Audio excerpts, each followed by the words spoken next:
Here I want to show you how you can change the direction of your text from the default horizontal to vertical. To do that, I'm going to create a separate text box because I don't want to change the direction of all this text. I just want something small and simple. So I'm going to come up here, click on the Insert tab, go to the text group, click on the text box button, and then come down here and click and drag a text box. Go ahead and type in some text, and then go ahead and change the direction of it by coming up here on the Home tab to the paragraph group and hover over that button.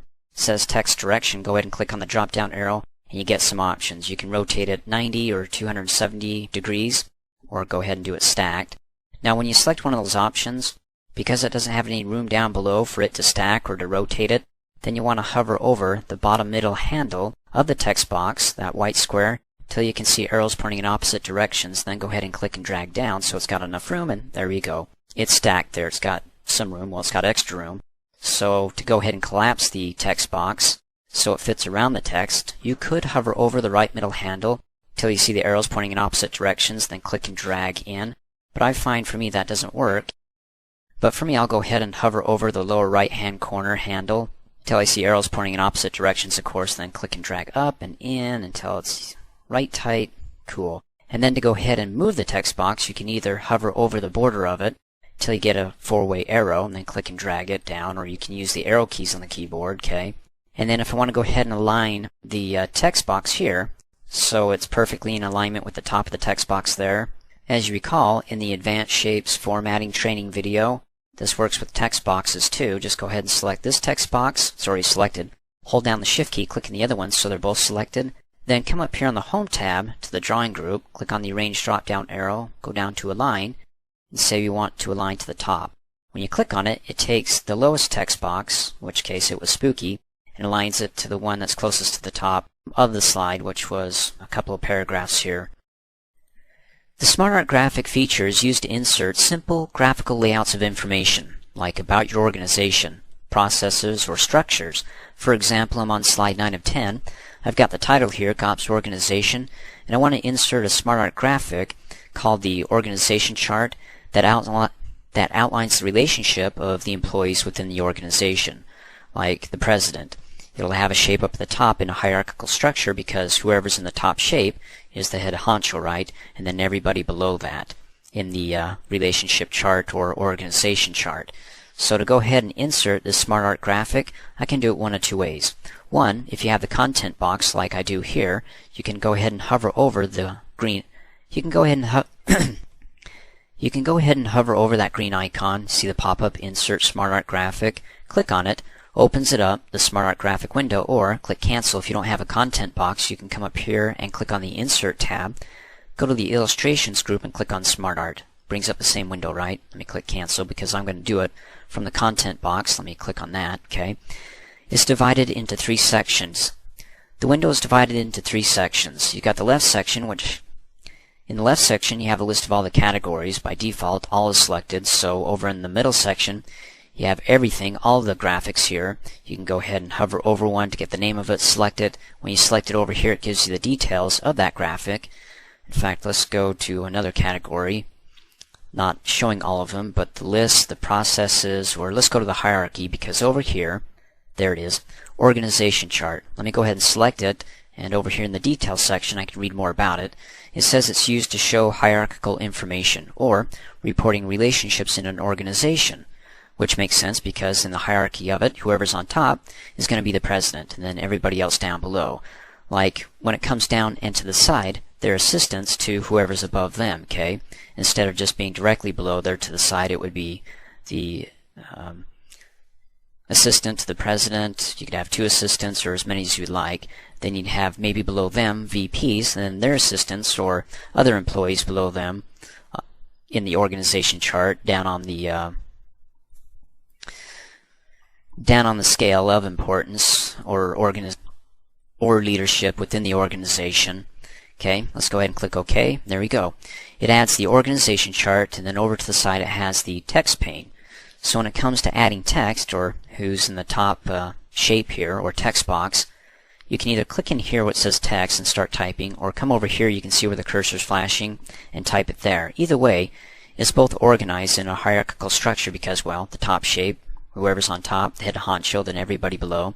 Over here in the text pane, you have the bullet on top, whoever's on top, the big head honcho. In fact, it's outdented. So not only is it on top, but it's outdented, and everybody else is indented, just like a nice little outline. They're the supporting points to the person who's up at the top and outdented, and then if we had assistants or supports to these bullets here, they'd be below them and maybe even indented here, which we'll go over in just a second, okay? In any case, let's do something simple. Let's come over here, click in the top shape, and add my name. Wow, that's large text. If I keep on typing, what's going to happen? Well, by default, it's going to do an AutoFit. It'll shrink the text to fit the shapes. It'll shrink the text to fit the shape. Not only just this shape, but notice how all the other text and the other shapes shrunk down too. So if you had somebody with a huge name, all the other text boxes are going to suffer, okay? Because they'll shrink to fit that. In any case, let's go ahead and hit enter because I want to add the title below my name.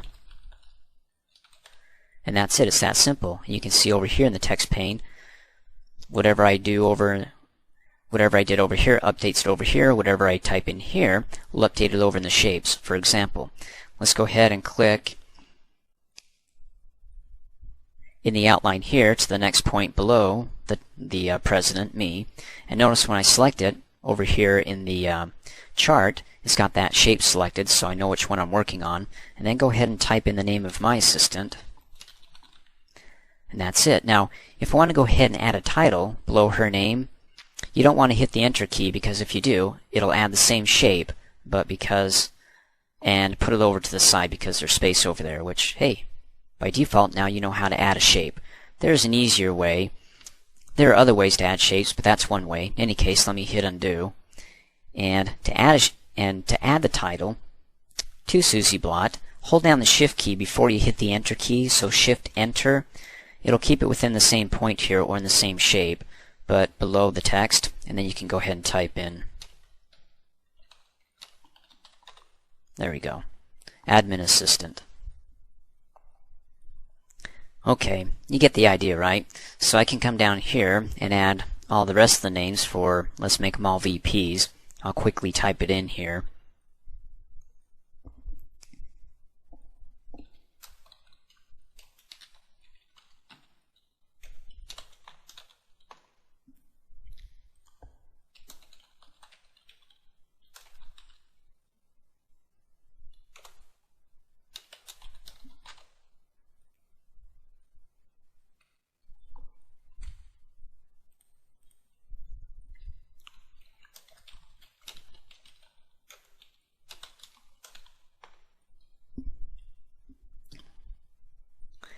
And there you go.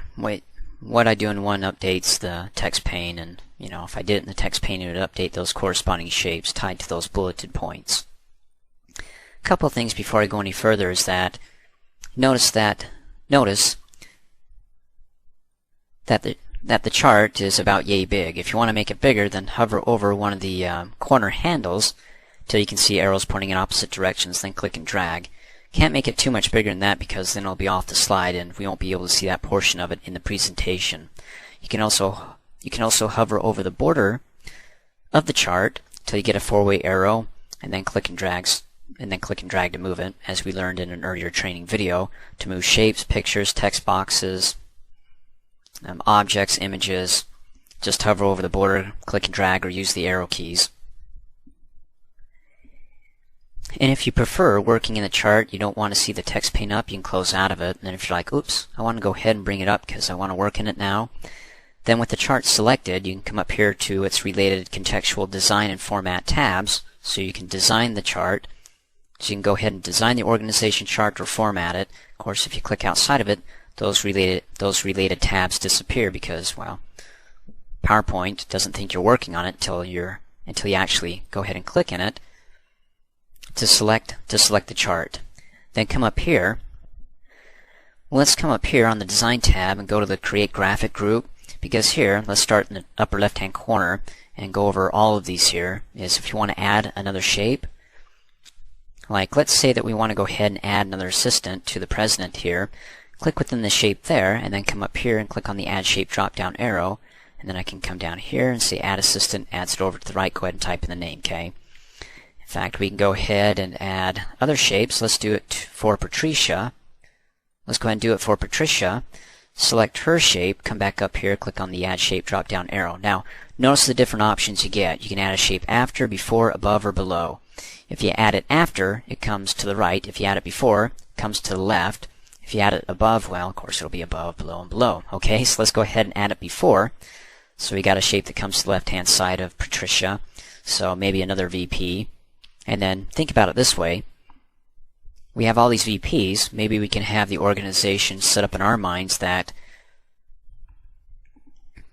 the youngest VP is to the left, or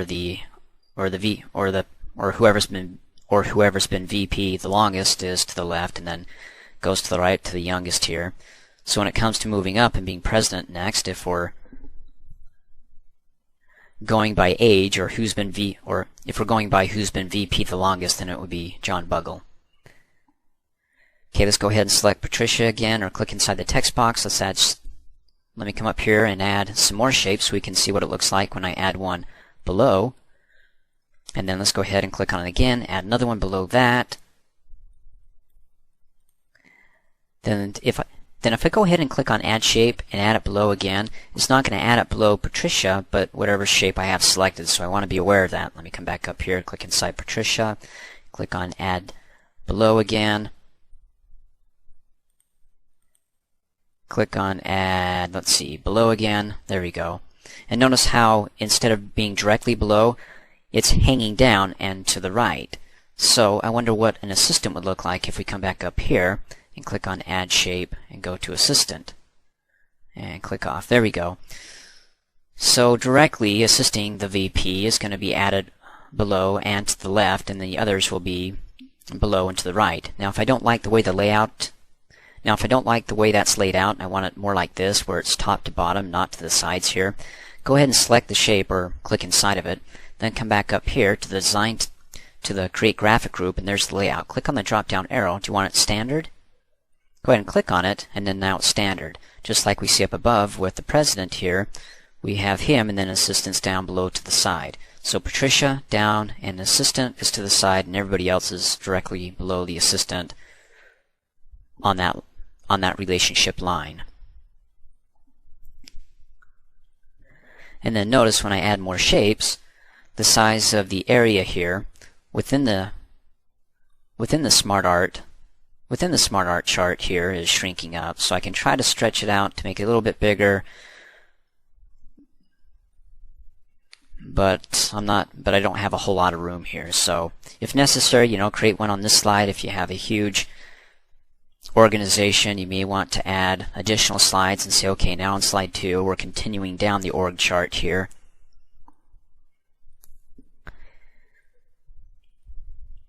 Which brings up a good point. This is a simple organization chart for PowerPoint, basic organizations. If you have something that's more complex and you want to add a bunch of text, like on the lines here, which you can actually do, but not in PowerPoint, you can do it in Microsoft software program. You can do it in Microsoft's Visio program, which is an organization chart with attitude. You can do so much more. This is just basically a simple outline for the organization. Nothing too complex, okay?